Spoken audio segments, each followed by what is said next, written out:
Hello everyone, আসসালামু আলাইকুম। Welcome to my channel Somai's kitchen. Hopefully আপনারা সবাই অনেক ভালো আছেন। আফটার কোরবানির ঈদ আপনার স্ন্যাক্স থেকে গরুর মাংসটাকে বাদ দিয়ে একটু ঝটপট করে চটপটি বানিয়ে নিন।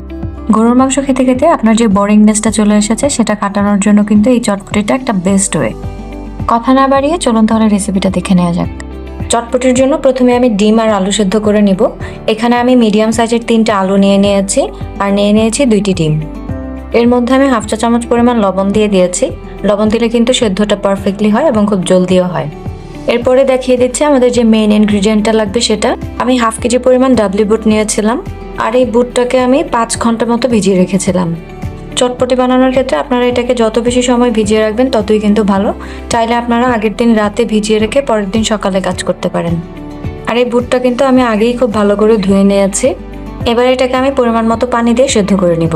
পানির পরিমাণটা একটু বেশিই দিতে হবে, কারণ চটপটিটা যেহেতু একটু লিকুইড থাকে, তো সেখানে কিন্তু এই পানিটাই আমরা রেখে দেব কিছুটা সেদ্ধ হওয়ার পরে। আর এখানে এবার আমি 1 চা চামচ পরিমাণ লবণ দিয়েছি। লবণ দিয়ে এটাকে চুলায় বসিয়ে দিব। এই ডাবলি বুটটা পুরোপুরিভাবে সেদ্ধ হয়ে না যাওয়া পর্যন্ত কিন্তু মিডিয়াম টু হাই ফ্লেমে রেখে এটাকে সেদ্ধ করতে হবে। আর সেদ্ধ করার সময় এটাকে অবশ্যই ঢাকনা দিয়ে ঢেকে সেদ্ধ করে নেবেন। আমার এটা কিন্তু সেদ্ধ হয়ে গেছে। এই অবস্থায় আমি চুলা বন্ধ করে দিয়েছি। আর এখানে আমি ডিম আর যে আলুটা সেদ্ধ করেছিলাম সেটা গ্রেট করে নিব।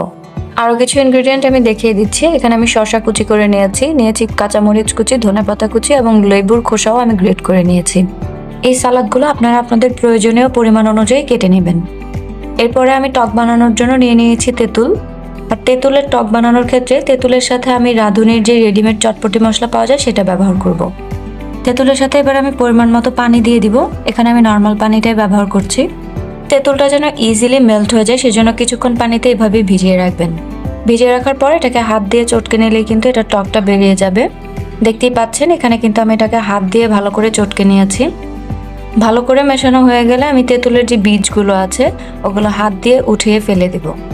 তেঁতুলের বীজটা আগে থেকে উঠিয়ে ফেলে দিলে কিন্তু খাওয়ার সময় এটা সার্ভ করতে খুবই ইজি হয়। দেখতেই পাচ্ছেন আমি কিন্তু চিপড়ে রসটা নিংড়ে নিচ্ছি।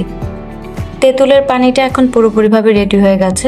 এবারে এর মধ্যে আমি দিয়ে দিচ্ছি হাফ চা চামচ পরিমাণ লবণ।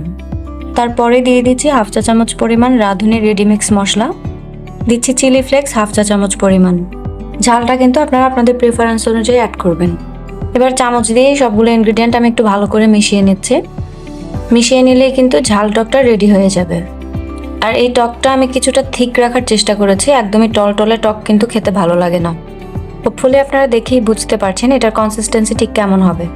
এবার এখানে আমি 1 চা চামচ পরিমাণ চিনি মিশিয়ে নিচ্ছি।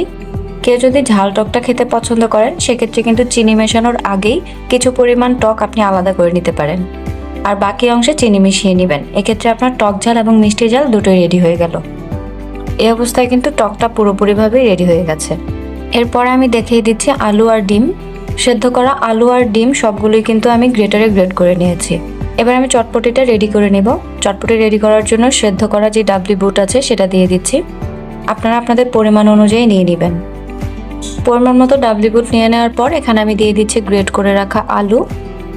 বুটের পরিমাণের 1/3 আলু ব্যবহার করবেন। এরপরে দিয়ে দিচ্ছি কিছু পরিমাণ কুচি করে রাখা শসা, অল্প কিছু কাঁচামরিচ কুচি আর তারপরে দিচ্ছি ধনেপাতা কুচি। এবারে এটাকে আরেকটু ফ্লেভারফুল করার জন্য লেবুর যে খোসা আমি গ্রেট করে রেখেছিলাম সেটা দিয়ে দিচ্ছি। এই সবগুলো ইনগ্রিডিয়েন্ট কিন্তু আপনারা আপনাদের প্রেফারেন্স অনুযায়ী বাড়িয়ে বা কমিয়ে নেবেন। এবার আমি দিয়ে দিচ্ছি রাঁধুনি রেডিমিক্স চটপটি মশলা। এরপরে আমি দিয়ে দিচ্ছি ধনিয়া গুঁড়া এরপরে দিয়ে দিব ধনিয়া গুঁড়া হাফ চা চামচ পরিমাণ। এই ধনিয়া গুঁড়াটা কিন্তু কাঁচা ধনিয়া গুঁড়া নয়, এটা আগে থেকে তেলে তারপরে ব্লেন্ডারে ব্লেন্ড করে নেওয়া। চটপটিতে কিন্তু ধনিয়া গুঁড়াটা মাস্ট নিডেড, সেক্ষেত্রে আপনারা চেষ্টা করবেন অবশ্যই এখানে ভাজা ধনিয়া গুঁড়াটা দিতে। এরপরে আমি পরিমাণ মতো লবণ দিয়ে দিয়েছি। আগে থেকেই যেহেতু সবকিছুতে কম বেশি লবণ দেওয়া আছে, আপনারা লবণের ক্ষেত্রে অবশ্যই চেক করে তারপরে লবণটা মেশাবেন। এবার আমি দিয়ে দিব গুলিয়ে রাখা সেই টক। 2 টেবিল চামচ পরিমাণ টক এখানে আমি দিয়ে দিয়েছি, তবে এক্ষেত্রেও আপনারা আপনাদের পছন্দ অনুযায়ী কম বেশি করে নিতে পারবেন। সবগুলো ইনগ্রিডিয়েন্ট মিশিয়ে নেওয়ার পরে চামচ দিয়ে আমি এগুলোকে খুব ভালো করে মিশিয়ে নিব। দেখতেই পাচ্ছেন আমার চটপটিটা কিন্তু খুব ভালো করে মেশানো হয়ে গেছে। এবার আমি উপর থেকে দিয়ে দিচ্ছি গ্রেট করে রাখা সেদ্ধ ডিম। চারদিকটা খুব ভালো করে একটু ছড়িয়ে দিতে হবে। দিয়ে দিচ্ছি অল্প পরিমাণে কাঁচামরিচ কুচি এবং শসা কুচি। এখানে আপনার পছন্দ অনুযায়ী আরো যে কোনো সালাদ ব্যবহার করতে পারেন যদি আপনি খেতে প্রেফার করেন তো। দেখুন আমার চটপটিটা কিন্তু পুরোপুরিভাবেই রেডি হয়ে গেছে। সম্পূর্ণ ভিডিওটা ভালো করে দেখলে কিন্তু বুঝতে পারবেন এই চটপটি বানানোর প্রসেসটা খুবই হ্যাসেল ফ্রি। খুব সহজেই আপনি এত দারুণ স্বাদের একটা চটপটি বাসায় বানিয়ে নিতে পারেন। তাই আর দেরি না করে অবশ্যই একবার ট্রাই করে দেখুন আর আপনার ফিডব্যাক আমার কমেন্ট সেকশনে এসে জানান। দেখা হবে আবার নতুন কোনো রেসিপি নিয়ে। আল্লাহ হাফিজ।